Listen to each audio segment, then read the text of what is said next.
Capítulo 18. O surgimento, progresso, perseguições e sofrimentos dos quáqueros. Ao tratar acerca destas pessoas desde uma perspectiva histórica, nos vemos obrigados a falar com muita gentileza.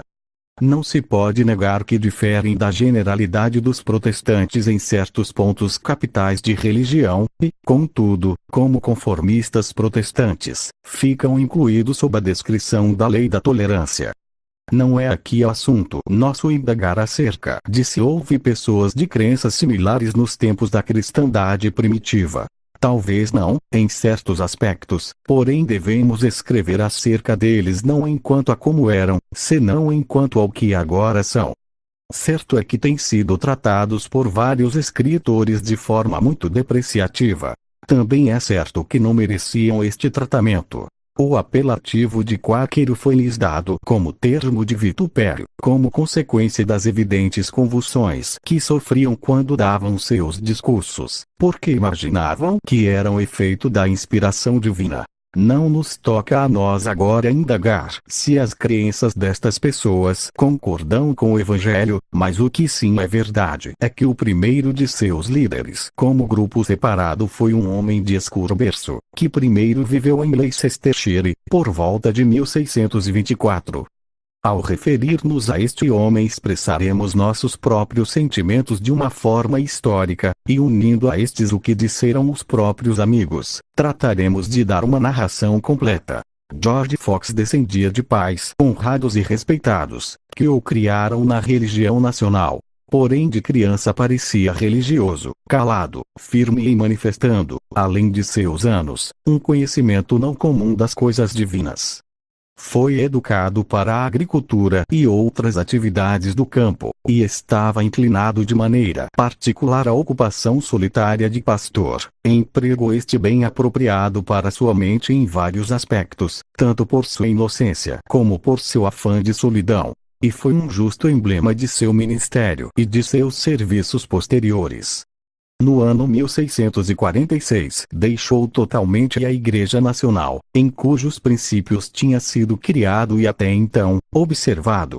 Em 1647 se dirigiu a Derbyshire e Nottinghamshire, sem nenhum propósito determinado de visitar nenhum lugar particular, senão que andou solitário por várias cidades e povoados, ali onde o levava a mente.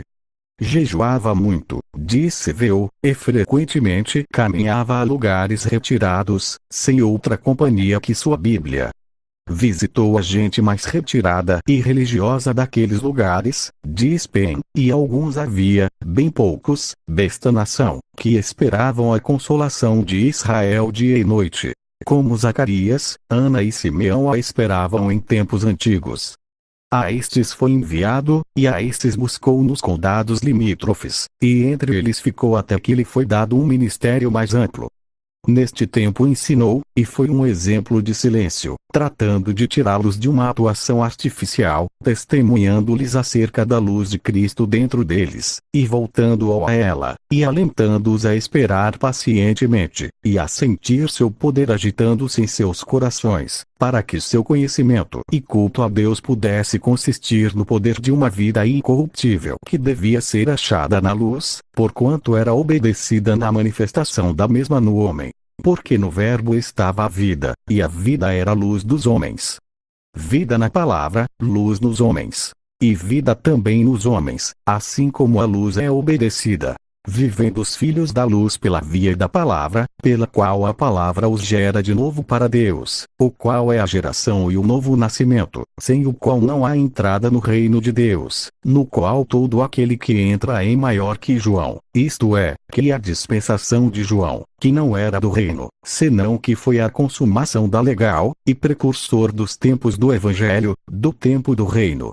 Por isso, começaram a realizar-se várias reuniões naquelas partes, e assim dedicou seu tempo durante alguns anos.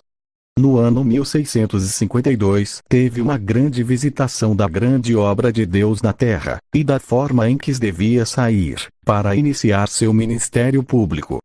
Empreendeu rumo ao norte, e em todos os lugares aos que chegava, se não antes de chegar a eles, lhe era mostrado de forma particular seu exercício e serviço, de modo que o Senhor era verdadeiramente seu condutor. Converteu a muitos às suas opiniões, e muitos homens piedosos e bons se uniram a seu ministério. Estes foram escolhidos especialmente para visitar as assembleias públicas para repreender, reformar e exortar os ouvintes. Às vezes em mercados, férias, pelas ruas e pelos caminhos, chamando os homens ao arrependimento e a voltar para o Senhor, com todo o coração, assim como com suas bocas. Dirigindo-os à luz de Cristo dentro deles, para que vissem, examinassem e considerassem seus caminhos, e a evitar o mal e a fazer a boa e agradável vontade de Deus. Não se encontraram sem oposição na tarefa para a qual imaginavam ter sido chamados, sendo frequentemente colocados em cepos, apedrejados, espancados, açoitados e encarcerados, embora fossem homens honrados e de boa reputação que haviam deixado mulheres, filhos, casas e terras para visitá-los com um vivo chamamento ao arrependimento. Mas esses métodos coercitivos antes acenderam que diminuíram seu zelo, e naquelas zonas lhes ganharam muitos prosélitos, e entre eles vários magistrados e outros das classes altas. Entenderam que o Senhor tinha-lhes proibido descobrir a cabeça diante de ninguém, alto ou baixo, e que lhes demandava se dirigissem a todos, sem distinção, tratando-os de tu. Tinham escrúpulos acerca de desejar bons dias ou boas noites às pessoas, e não podiam dobrar joelho diante de ninguém, nem sequer da suprema autoridade. Tanto homens como mulheres levavam uma vestimenta simples, diferente da moeda dos tempos. Não davam nem aceitavam títulos de respeito ou honra, e a ninguém na terra estavam dispostos a chamar de mestre. Citavam vários textos da Escritura para defender estas peculiaridades, como não jureis, como podeis vos crer, recebendo honra uns dos outros, e não buscando a honra que vem só de Deus. Etc. etc. Baseavam a religião numa luz interior, e num impulso extraordinário do Espírito Santo. Em 1654 celebraram sua primeira reunião separada de Londres, em casa de Robert Dring, em Watling Street, porque para aquele então tinham se estendido por todas partes do reino, e em muitos lugares haviam aparecido reuniões ou assembleias, particularmente em Lancashire e régios adjacentes, porém continuavam expostos a grandes perseguições e provações de todo tipo. Um deles, numa carta ao protetor, Oliveira Cromwell, lhe diz que embora não há leis penais que obriguem ninguém a se submeter à religião estabelecida, contudo os quáqueros são denunciados por outras causas. São multados e encarcerados por recusar prestar juramento, por não pagar dízimos, por perturbar as assembleias públicas e reunir-se nas ruas e lugares públicos. Alguns deles os haviam chicotado como a vagabundos, e por falar com fraqueza aos magistrados. Sob o favor da tolerância então existente, abriram suas reuniões em Bournemouth, em Aldersgate Street, onde suas mulheres, igual que os homens, eram estimuladas a falarem. Seu zelo os levou a algumas extravagâncias, o que os expôs mais ao açoite de seus inimigos, que agiram duramente contra eles no seguinte reinado. Ao ser suprimida a insensata insurreição de Venner, o governo publicou uma proclama proibindo os anabatistas, quáqueros e homens da quinta monarquia que celebrassem assembleias ou reuniões sob pretexto de dar culto a Deus, exceto se o faziam em alguma igreja paroquial, ou em casas privadas, com o consentimento do dono da casa, declarando-se ilegais e sediciosas todas as reuniões em quaisquer outros lugares, etc. Então os quáqueros consideraram conveniente enviar a seguinte carta ao rei, com as seguintes palavras: Ó Rei Carlos, é nosso desejo que viva sempre no temor de Deus, e também teu conselho. Te rogamos a ti e a teu conselho que leais as seguintes linhas com piedade e compaixão para nossas almas, e para teu bem. E considera isto, que estamos encarcerados uns 400 em volta da cidade, homens e mulheres, arrebatados às suas famílias, e além uns 1000 nos cárceres dos condados. Desejamos que nossas reuniões possam não ser dispersas, senão que tudo venha a justo juízo, para que seja manifesta nossa inocência. Londres, dia 16, mês 11º, 1660. O 28 daquele mesmo mês publicaram a declaração a que faziam referência e seu discurso, intitulada Uma Declaração da Inocente Gente de Deus chamada os Quáqueros, contra toda sedição, maquinações e briguentos do mundo, para eliminar as bases de ciúmes e suspeitas, tanto dos magistrados como do povo no reino, acerca de guerras e lutas. Foi apresentada ao rei no dia 21 de novembro de 1660, e lhes prometeu, por sua real palavra, que não sofreriam por suas opiniões sempre e quando vivessem pacificamente. Porém suas promessas foram depois bem pouco levadas em conta. Em 1661 cobraram suficiente valor para pedir à Câmara dos Lordes que houvesse tolerância para sua religião, e para serem isentos de prestar juramento, que consideravam ilegítimo não por desafeição alguma ao governo, nem por crer que ficariam menos obrigados sob uma asseveração, senão por estarem persuadidos de que todos os juramentos eram ilegítimos. E que jurar estava proibido, até nas ocasiões mais solenes, no Novo Testamento. Sua petição foi rejeitada, e em vez de dar-lhes tolerância, se promulgou uma lei contra eles, cujo preâmbulo dizia que porquanto várias pessoas adotaram a opinião de que um juramento é ilegítimo e contrário à lei de Deus, inclusive quando se realiza diante de um magistrado, e porquanto, sob a pretensão de culto religioso, as mencionadas pessoas se reúnem em grandes números em diversos lugares do reino, separando-se do resto dos súbditos de Sua Majestade e das congregações públicas e lugares usuais de culto divino, se promulga por isso que se tais pessoas, depois do 4 de março de 1661, 62, recusam prestar juramento quando seja ministrado legalmente, ou persuadem a outros a recusá-los, ou mantêm por escrito ou de qualquer outra forma a ilegitimidade de prestar juramento, ou se reúnem para o culto religioso em número de 5, de uma idade de 15 anos para cima, pagarão pela primeira ofensa 5 libras, pela segunda, 10 libras, pela terceira serão desterrados do reino, ou transportados às plantações. Os juízes de paz poderão ouvir e decidir suas causas. Esta lei teve o mais terrível efeito sobre os quáqueros, embora bem se sabia que estas pessoas de boa consciência estavam longe de toda sedição ou rebelião contra o governo.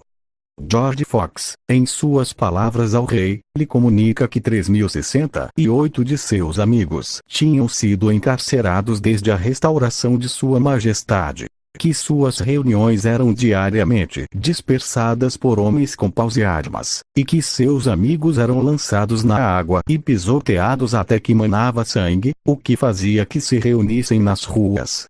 Imprimiu-se um documento, assinado por 12 testemunhas, no que se comunica que havia mais de 4.200 quáqueros encarcerados. Deles, 500 em Londres e seus subúrbios, e vários deles tinham morrido nos cárceres. Contudo, se gloriavam em seus padecimentos, que aumentavam a cada dia, de maneira que em 1665 e nos anos de interinidade foram fustigados de forma inacreditável.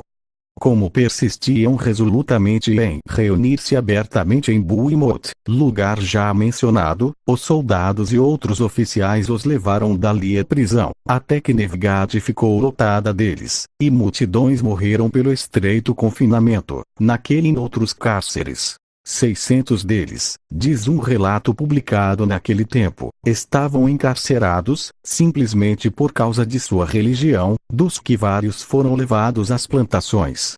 Em resumo, os quáqueros deram tanto trabalho aos informantes, que estes tiveram menos tempo para assistir às reuniões de outros inconformados.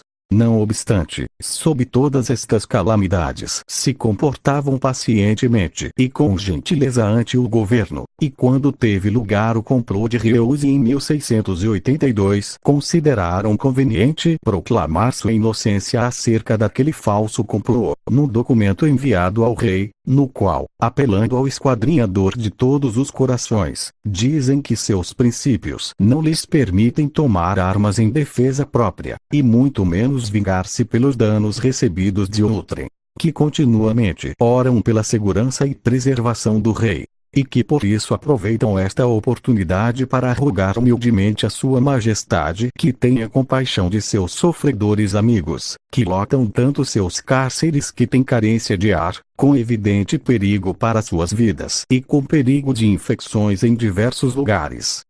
Além disso, muitas casas, oficinas, celeiros e campos são saqueados, e seus bens, trigo e gado são arrebatados, com o que se desanima o trabalho e a agricultura, empobrecendo-se muita quantidade de gente pacífica e trabalhadora. E isto por nenhum outro motivo que pelo exercício de uma consciência sensível no culto do Deus Todo-Poderoso, que é soberano Senhor e Rei das consciências dos homens. Ao ascender Tiago ao trono, se dirigiram àquele monarca de maneira honrada e simples, dizendo-lhe: viemos para testemunhar nossa dor pela morte de nosso bom amigo Carlos, e nosso gozo porque tenha sido feito nosso governante.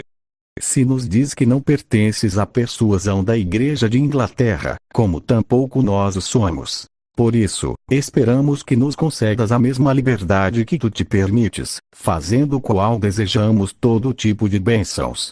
Quando Tiago, pelo poder do qual estava investido, concedeu liberdade aos não conformados, começaram eles a gozar de algum descanso de suas angústias. E certamente já era um momento para isso, porque haviam crescido em grande número.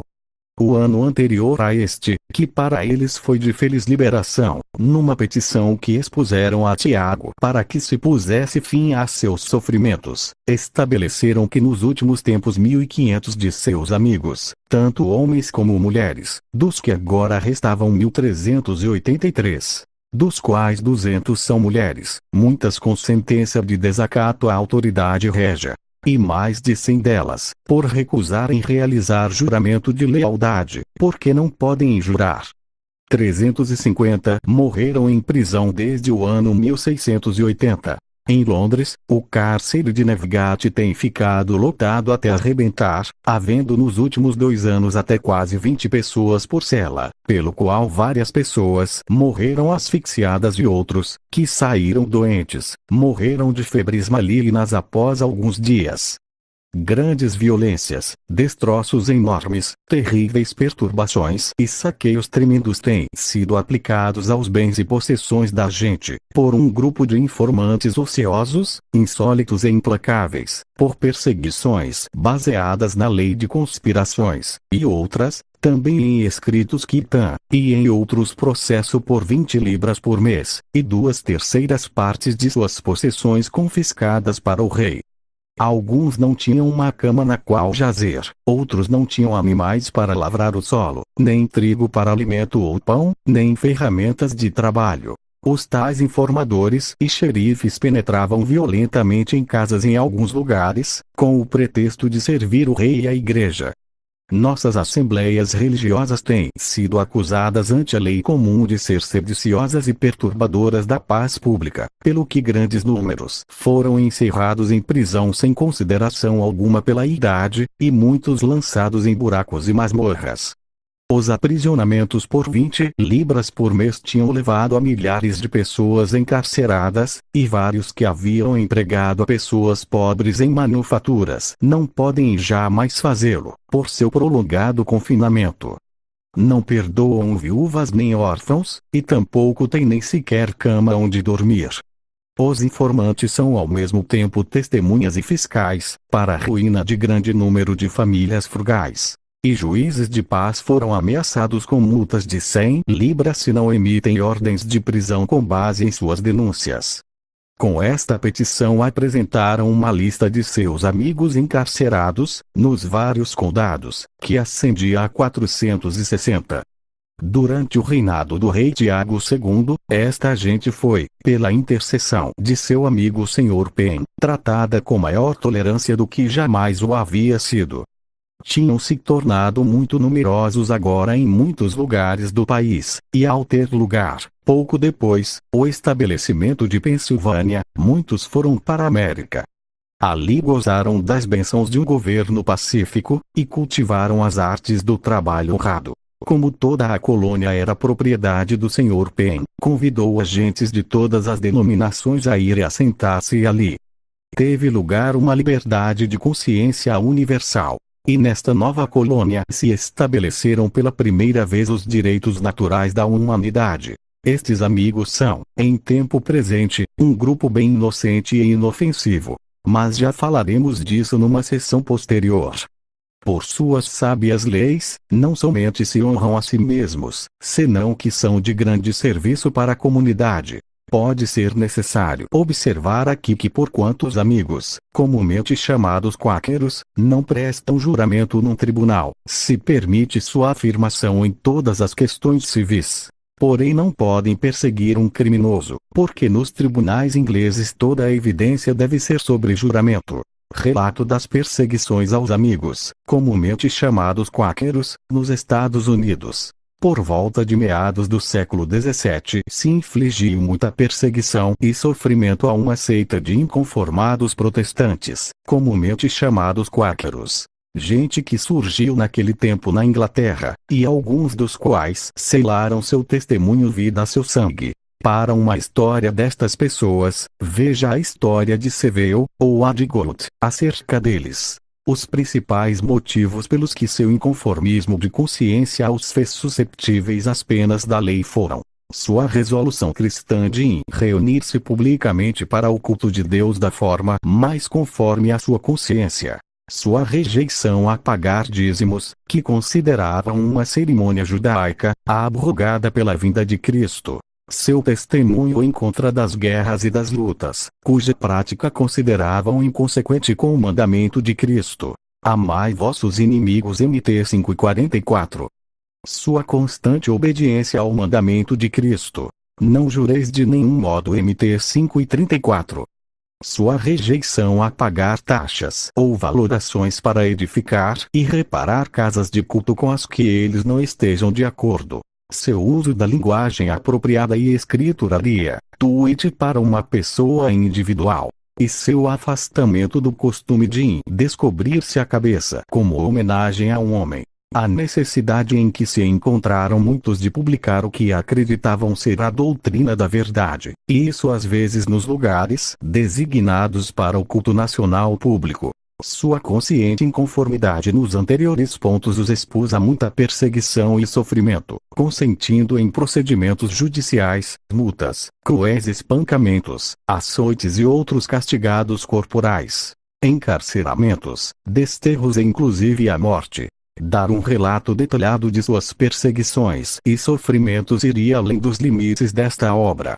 Portanto remitimos, para esta informação, as histórias já citadas, e mais em particular a coleção de Bessie acerca de seus sofrimentos. E limitaremos nosso relato aqui maiormente aos que sacrificaram suas vidas, que evidenciaram, por sua disposição de mente, constância, paciência e fiel perseverança, que estavam influenciados por um sentimento de dever religioso. Numerosas e repetidas foram as perseguições contra eles, e às vezes por transgressões ou ofensas que a lei nem contemplava nem abrangia.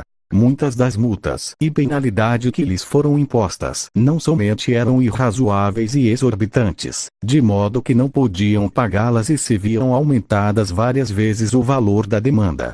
Por isso muitas famílias pobres ficavam enormemente angustiadas, e se viam obrigadas a depender da ajuda de seus amigos. Não só grandes números foram cruelmente açoitados a chicotadas em público, como criminosos, senão que alguns foram marcados com ferros candentes, e a outros lhes cortaram as orelhas. Muitíssimos foram encerrados longo tempo em imundas masmorras, nas que alguns terminaram suas vidas, como consequência do encerro. Muitos foram sentenciados ao desterro, e muitos foram deportados. Alguns foram desterrados sob pena de morte, e 4 foram finalmente executados pelo carrasco, como veremos mais para frente, após inserir cópias de algumas leis do país onde sofreram. Numa corte geral celebrada em Boston, o 14 de outubro de 1656. Porquanto há uma maldita seita de hereges que surgiu ultimamente no mundo, chamados comumente quáqueros, que assumem serem enviados diretamente de parte de Deus e ser assistidos de maneira infalível pelo Espírito, falando e escrevendo opiniões blasfemas, menosprezando o governo e a ordem de Deus, na igreja e na comunidade, falando mal das dignidades, vituperando e injuriando a magistrados e ministros, tratando de afastar o povo da fé, e conseguir prosélitos para seus perniciosos caminhos. Este tribunal, tomando em consideração suas premissas, e para impedir males semelhantes como os que por causa deles têm lugar em nossa terra, ordenamos portanto que, pela autoridade deste tribunal, que seja ordenado e cumprido que qualquer patrão ou comandante de qualquer nave, barca, chalupa ou bote que traga a qualquer porto, arroio ou enseada, dentro desta jurisdição, a qualquer quáquero ou quáqueros, ou quaisquer outros hereges blasfemos, pagará, ou fará pagar a multa de 100 libras ao tesoureiro do país, exceto se carecia de verdadeiro conhecimento ou informação de que o fossem. Em tal caso, tem liberdade de demonstrar sua inocência, declarando sob juramento quando não haja suficiente prova do contrário. E em caso de falta de pagamento ou falta de aval, será encarcerado, e continuará nesta condição até que fique satisfeita a suma ao tesoureiro, como se indicou acima.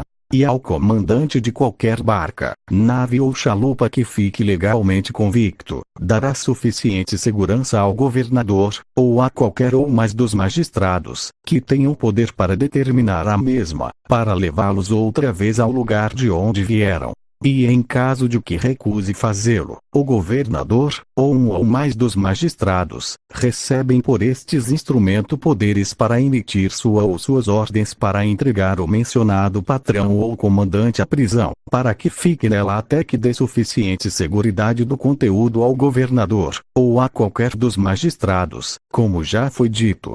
E se ordena e estabelece além disso que qualquer quáquero que chegue a este país desde o estrangeiro, ou que chegue a esta jurisdição desde quaisquer zonas vizinhas, será imediatamente levado à casa de correição. Ao entrar nela, será severamente açoitado, e será mantido constantemente ocupado em trabalhos para o diretor, e não se permitirá que ninguém converse nem fale com eles durante o tempo de seu encarceramento, que não se prolongará além do necessário.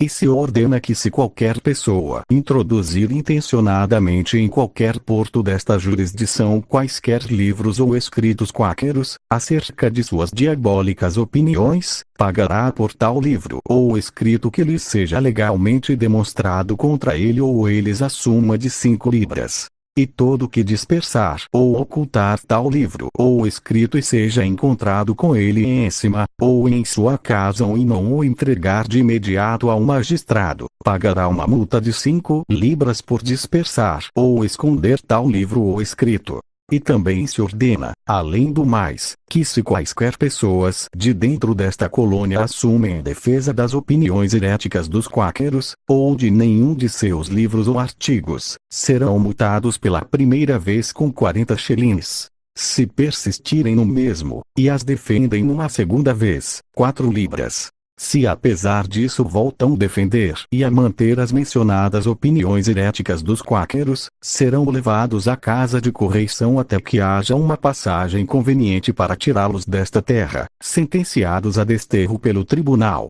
Finalmente, se ordena que toda pessoa ou pessoas que injuriem as pessoas dos magistrados ou dos ministros, como é usual com os quáqueros, tais pessoas serão severamente açoitadas, ou pagarão multa de 5 libras. Esta é uma cópia fiel da ordem do tribunal, como testemunha. Edward Rawson, Sec. Numa corte geral celebrada em Boston 14 de outubro de 1657. Em adição à anterior ordem, com referência à chegada ou transporte de qualquer da maldita seita dos quáqueros a esta jurisdição, se ordena que qualquer que desde agora traga ou faça trazer, direta ou indiretamente, a qualquer quáquero ou quáqueros conhecidos, ou outros hereges blasfemos, propositadamente, cada uma destas pessoas será multada com 40 xelins por cada hora de hospitalidade e ocultação de qualquer quáquero ou quáqueros como se mencionou, e será encarcerada como se disse antes, até que a multa seja satisfeita integramente. E se ordena além disso que se qualquer quáquero ou quáqueros tenha presunção, depois de terem sofrido o que a lei demanda, de voltar a entrar nesta jurisdição, serão arrestados, sem necessidade de ordem judicial quando não haja magistrado disponível, por qualquer polícia, comissário ou xerife, e levados de polícia em polícia até um magistrado mais próximo, que encarcerará as mencionadas pessoas em prisão estrita, para ficarem ali, sem fiança, até a seguinte reunião do tribunal, onde serão julgados legalmente. Depois de ficar convicto de pertencer à seita dos quáqueros, será sentenciado ao desterro, sob pena de morte.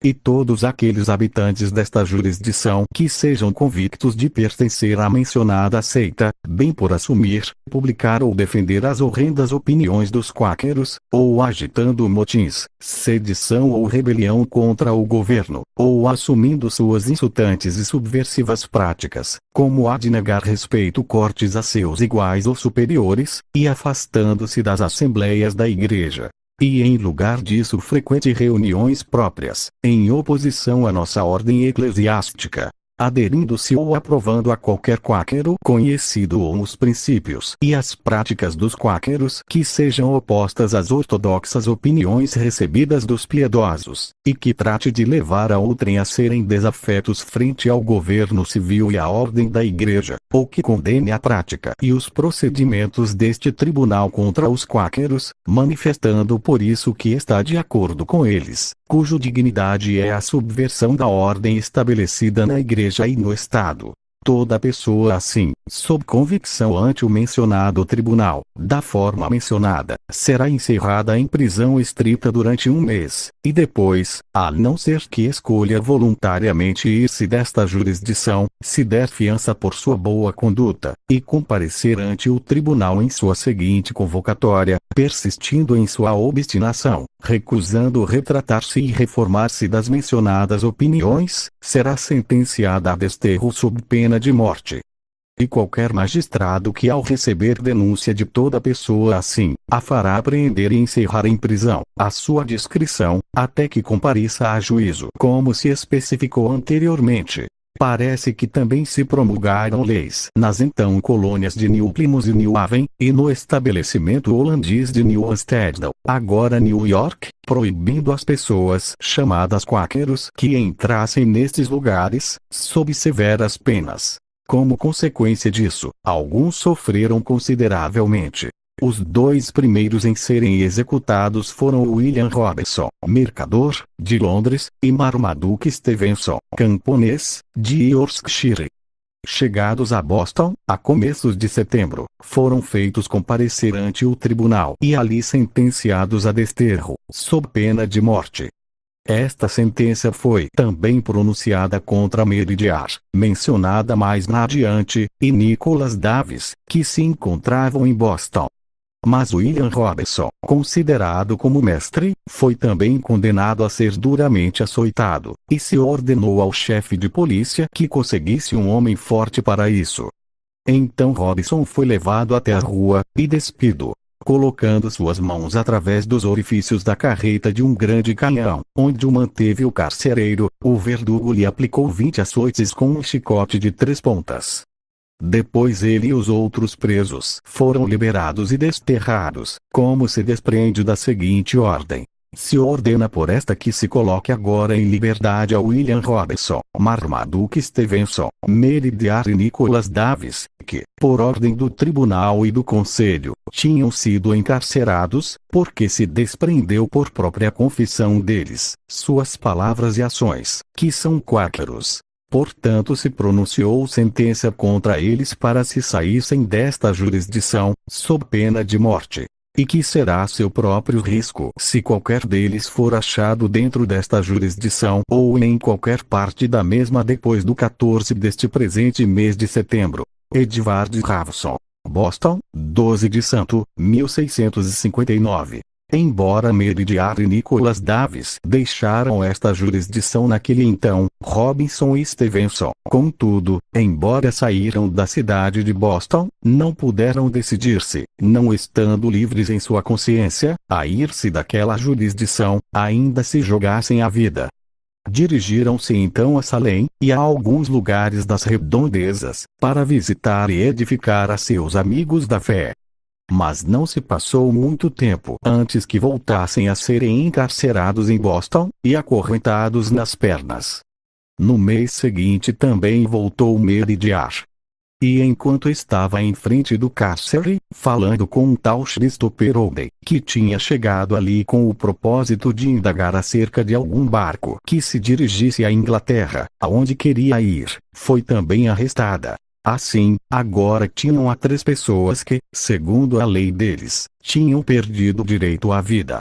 O 20 de outubro estes 3 foram feitos comparecer ante o tribunal, onde estavam John Endicott e outros reunidos. Chamado ao tribunal, Endicott ordenou ao guarda que lhes tirasse os chapéus. Depois lhes disse que eles tinham promulgado várias leis para manter os quáqueros fora de sua companhia, e que nem as chicotadas nem o cárcere, nem o corte de orelhas, nem o desterro sob pena de morte os podia manter afastados. Disse também que nem ele nem os outros desejavam a morte de nenhum deles. Contudo, sem mais preâmbulo, estas foram suas seguintes palavras: ouvi e escutai vossa sentença de morte. Também se pronunciou sentença de morte contra Marmaduke Stevenson, Meridiar e William Eldred. Vários outros foram encarcerados, açoitados e multados. Não temos desejo algum de justificar os peregrinos por estes procedimentos, porém acreditamos que sua conduta admite atenuação, considerando as circunstâncias da idade em que viviam. Os pais de Nova Inglaterra sofreram incríveis dificuldades para prover-se de um lar no deserto. E para proteger-se no gozo imperturbável de uns direitos que haviam adquirido a tão grande preço, adotaram às vezes medidas que, se julgadas pelas perspectivas mais ilustradas e liberais de nosso tempo presente, devem ser pronunciadas como totalmente injustificáveis. Porém, devem ser condenados sem misericórdia por não terem agido em base a uns princípios que eram então não reconhecidos e desconhecidos em toda a cristandade. Se terá a eles unicamente como responsáveis de umas opiniões e uma conduta que tinha se consagrado desde a antiguidade e que era comum aos cristãos de todas as outras denominações. Cada governo que existia então se arrogava o direito de legislar acerca de questões de religião, e de reprimir a heresia mediante estatutos penais. Este direito era reclamado pelos governantes, admitido pelos súbditos, e está sancionado pelos nomes de Lord Bacon e de Montesquieu, e por muitos outros igualmente afamados por seus talentos e erudição. Assim, é injusto pressionar sobre uma pobre seita perseguida os pecados de toda a cristandade. A falta destes pais foi a falta de seu tempo.